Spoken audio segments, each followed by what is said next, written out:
beautiful question. At syempre, to complete the Regal Entertainment family, I'd like to call in also a full-blooded Monteverde. He is a board member of the Regal Entertainment, Mr. Don Monteverde, to join us here sa presidential table. Sir Don, please join us. Ayan. Nakita ko si Miss Jose kanina. Talagang she was into all this. Nakakatuwa naman talaga yung mga... All the more, I am convinced he will be part of my... Atin lang talaga iboboto ko dyan. Sir Danton, award from you, please. Also a part of the Producers Guild din kasi si Sir Danton eh.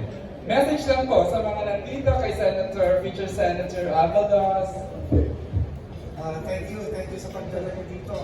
Sana supportahan natin si Senator Avalos. Of course! Yeah, yun lang. I mean, siyempre, nakita naman natin mga nagawa nila, no?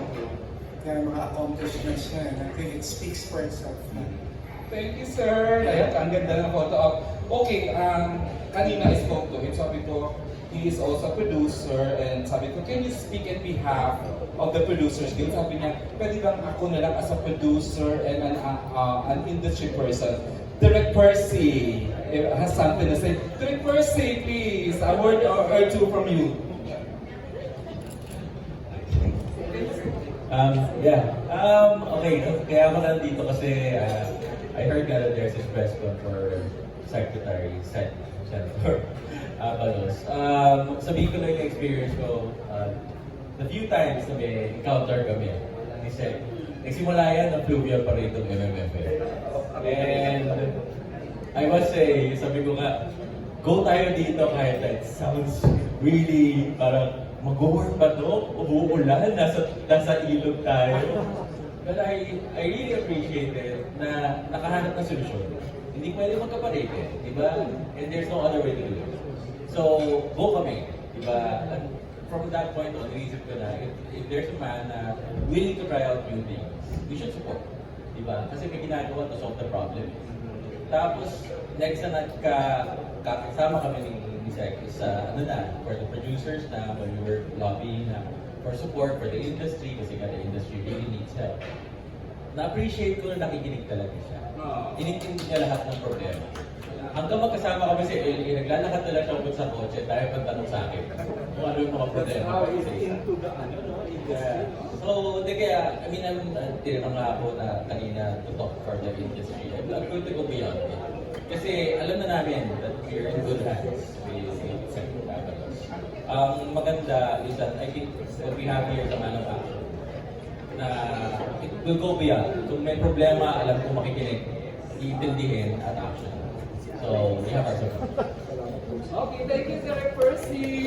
Okay, in as much as gusto pa natin makipagtsikahan, kailangan ko na daw ng last question.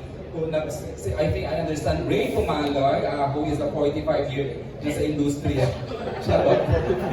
Ray, kilala pa natin ang tatay ni Senator, ha? So, Oo nga. Nakita man natin yung malaking pagbabago sa Mandaluyong, di ba? Di ba? Under the Avalos. Tanong ko lang, showbiz ng po ito, ha? Please, anything kahit, sir. Have you already spoke with Vice Ganda doon sa ginawa niya and sa iba pang mga other celebrities na surprisingly nag-endorse sa'yo? And tinanong mo na ba sila kung ano ang nagbigay sa kanila ng idea? Kasi usually talagang lalapitan ng mga politicians talaga, ng mga tumatakbo, ng mga celebrities. Pero ngayon kami na-surprise na meron palang mga celebrities na nag-endorse talaga ng walang kapalit. As in, I know. Actually, we have a common friend, si Cora Rodrigo. However, hindi ko alam yung number niya. So, I'm asking Cora na baka pwedeng hanapin yung number para personal mapasalamatan ko naman. Or probably mas i-madayag mo lang para personal naman thank you sa kanya. Yung mga ibang nakasama ko, no, sila Mineres, sila Ay. Si Ay nag-motorcade pa nga para sa akin. Natutuwa ako, napakabait niya, no? Si Jason Avalos, si Jake Cuenca is from Mandaluyong, no? So he's also helping me kasi yung mismong lupa nila is part of our housing project.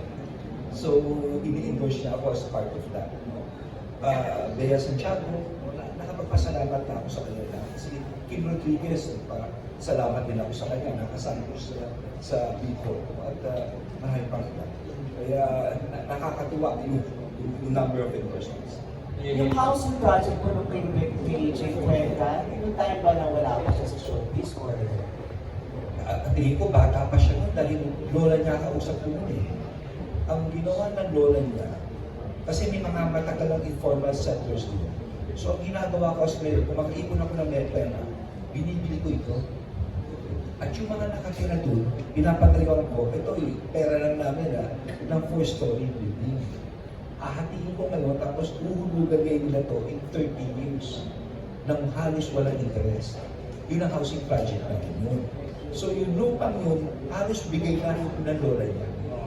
Napakabait ng pamilyang Cuenca sa amin. So binigay din po dun sa mga informal? Hindi. Kasi may cost yung yung construction. Binigay nila at cost lang halos. No? Talagang halos napakamura nila. So ina-adapt namin yung nahati namin yun. Alam mo ko saan ito? This is the bridge going to Rockwell. So you could just imagine, magkano yung lupang yung ngayon? Ganun kabait yung pamilya ni AJ. Thank you for that news. Nakakatawa naman yung daming stories. But we needed to ituloy na ganito. I'd like to request everyone sa presidential, please stand up for the official photo op. Ito na po. Please stay yung mga guests natin for another layout of photos. First po, ito muna layout na to, Mr. Rosel. Kakalin po sila. Left to right, Kate Ryan Monteverde, Senator Banner Avalos Jr., Boots Anson Rodrigo of Mawal Fund, CEO and President Rosel Monteverde, and Regal Entertainment Board Member Don Monteverde. Ayan po from left to right. Sige, you may take photos na. Masarap kausap ni Senator, kaya ng home stretch na to, marami pa siyang pupuntahan. And of course, joining for another layout, Nico Antonio, Phoebe Walker, Derek Percy, Noel Ferrer, and of course, I'd like to call in Chairman, MMDA Chairman Artist, please, to join, to complete the photo op. Ayan, sige, para masaya. Tapos hindi pa tayo, siguro 5 to 10 minutes kay Chairman, kay Senator, para sa mga usual yung selfie, ganyan. Ayan, sige, Nico join, Attorney Rafi here, Don tuloy, Noel, and of course, the Percy. Ayan. Ayan. Todo na po natin yung support, and we only have 3 days to show our support through our publications, our sites, please. Number 1 po sa balota, you won't be able to miss it. Number 1 sa balota, Attorney Banner Avalos Jr. Ngayong Lunes na po yan. Parang show sa Lunes na. And of course, from the management of Regal, thank you all for coming and supporting today's big event.